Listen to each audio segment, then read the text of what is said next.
let you do. Go.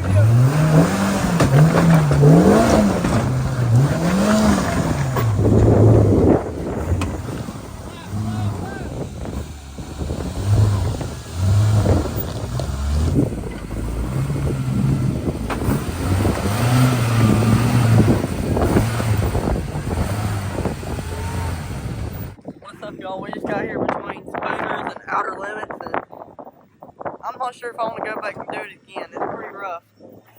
Car took it well, beautifully. Just a little rough. Boom, boom, boom. And then the wheel is going, whoa. Here's Tyler Rimmereed. Hey, that's Cash LaCroix, man. What's up? How was Outer Limits? You know what? It was pretty good. We didn't know where you guys went. We're like, hey, Chris, I'm going to go off this trail. And we made it. That was fun. It's rough. No, that was way better than what we did before. The downhill?